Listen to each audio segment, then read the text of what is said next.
नमस्कार मंडळी, good morning मंडळी. तर मंडळी आता सध्याला चालले मी दवाखान्याला. तुम्हाला गेल्या व्हिडिओमध्ये सांगितलं होतं दवाखान्याला म्हणजे इथं टाईम लागेल, मला इथंच मुंबईमध्ये थांबावं लागेल 5-6 दिवस. सध्याला तर आज म्हणजे काल गॅप होतं माझं दवाखान्याला जायचं. आज शनिवार, आज जायचं आहे. आज 2-3 ते 4 चेकअप आहेत, ते करून घ्यायचं आहे. मेन म्हणजे आज म्हणजे खुशीचा दिवस आहे माझा. आज म्हणजे आजच्या तारखेला आणि आजच्या दिवसाला माझं लग्न झालं.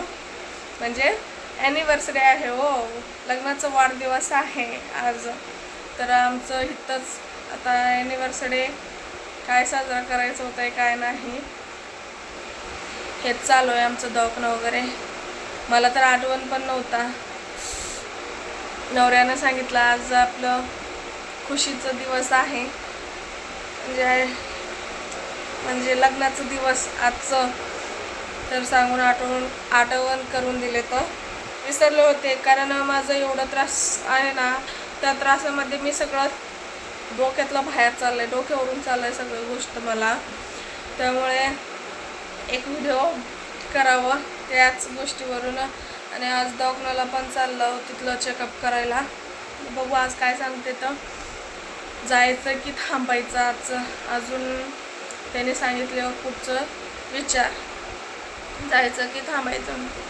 तर आज माझं आहे ॲनिव्हर्सरी, लग्नाचा वाढदिवस आहे आज. तर सर्वांनी कमेंट करा बरं का, विश करा.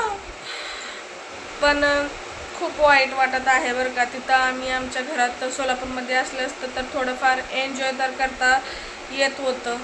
तिथं काय एन्जॉय करायचं, आज पूर्ण अख्खा दिवस दवाखान्यामध्ये जात आहे.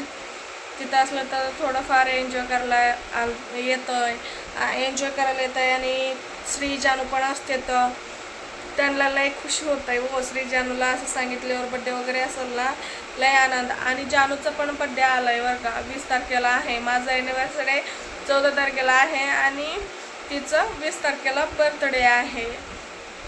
तिला अजून सांगितले पण तिला म्हणजे आता जवळ आलंय म्हणून तिला कळालं नाही बरं का.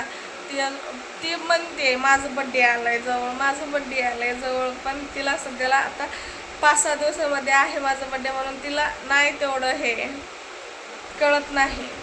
तर आमचा दिवस आजचा असाच जात आहे. काय मला वाटलं नव्हतं की माझं ॲनिव्हर्सरी इथं मुंबईमध्ये होईल आणि दवाखान्याच्या नादीमध्ये असं होईल माझं ॲनिव्हर्सरी.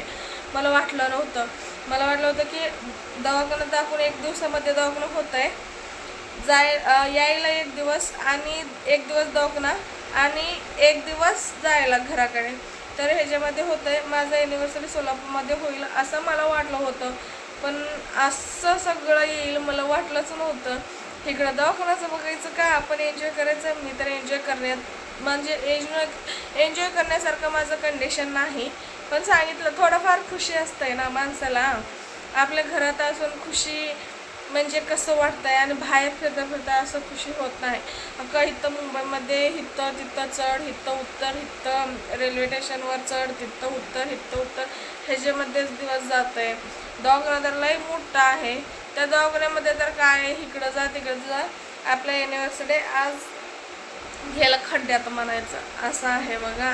बघू पुढचं ब्लॉगमध्ये सांगेल तुम्हाला मी, म्हणजे डॉक्टर वगैरे काय सांगतात काय नाही. तरी हे म्हणजे थोडंफार ॲनिव्हर्सरी तुमच्याशी थोडा शेअर करावं, माझ्या मनातलं गोष्ट म्हणून शेअर केलं बरं का, बाकी काय नाही. असं बघू काय होतंय.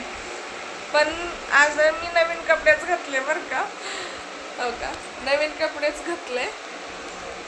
पण खुशी हो घरात ते वेगळंच खुशी असते, म्हणजे एन्जॉय करायची वगैरे.